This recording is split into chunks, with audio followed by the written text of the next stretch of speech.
So when you first start taking your A-levels, you're advised to pick 4 subjects. This is to give you a breadth and a nice variety of topics to study. So to begin with, you'll take 4 subjects when you initially join the school. Within the first 3 weeks, you can change your subjects, but once it goes past the date, I think for us it was the 21st, you can't change it and you're set with those subjects.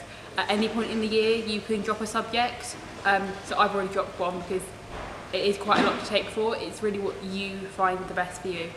Choosing A-levels is a very daunting thing. A lot of people choose A-levels for different reasons. Choosing them because they enjoy the subject, or choosing them because they have a certain prospect for their career in the future and they've found what subjects they have to choose to be able to achieve those goals. Although not a lot of people know what they want to do in the future, which is okay, it's fine.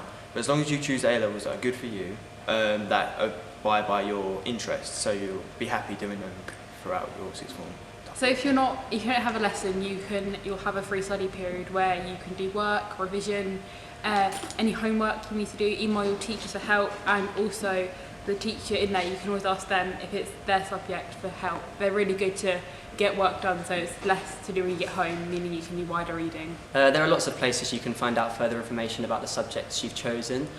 So one of these would be going onto the Boswell's website and going to the prospectus. So this would give you information about the course, and it would also give you the name of the subject head, who you can obviously email if you have any questions or queries. There are also subject videos on the website which give you an explanation of the course. And another way to find out more about the subject is to ask someone you know that has taken the subject and has information on it. So A-levels are a really good way to progress your study because they offer a really wide range of fields. So you can take new subjects, you can keep doing subjects that you really like rather than doing a BTech or CTech that's much narrower in your field of study and then finding you don't like it. So as an external student myself, I can tell you that the transition is actually really easy.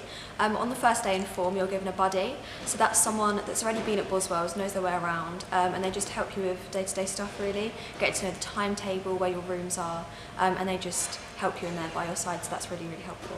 As an external student myself, I found the process of changing schools quite daunting, but as soon as I'd been here for about a week, I found that all the teachers and students were really welcoming, and the teachers in particular really eased us into our A-level studies from GCSE, because the step up is quite big, but with the right help, it's not too bad. So here at Boswell's, there aren't only the options of A-levels, you can also do BTechs as well. So there's BTechs in, for example, performing arts, which takes up 1 A-level. But there's also a sports level 3 CTech, which takes up 3 options, and you just study that alone. I know we've already spoken about other options within Boswell's instead of doing A-levels, for instance BTechs. I know, for instance, myself, before choosing Boswell's, I had a lot of options outside of Boswell's, so other schools, colleges. So I know I had a look at Colchester College and Colchester Sixth Form that had offered A-levels as well as BTechs, but I know I saw Boswell's as being a better choice per se, because they offered a better range of A-levels that equated to my interests. So the class size compared to GCSEs is a lot smaller. They range from about 4 to 20. So for example, my psychology class is about 22, but my performing arts class is only about 9.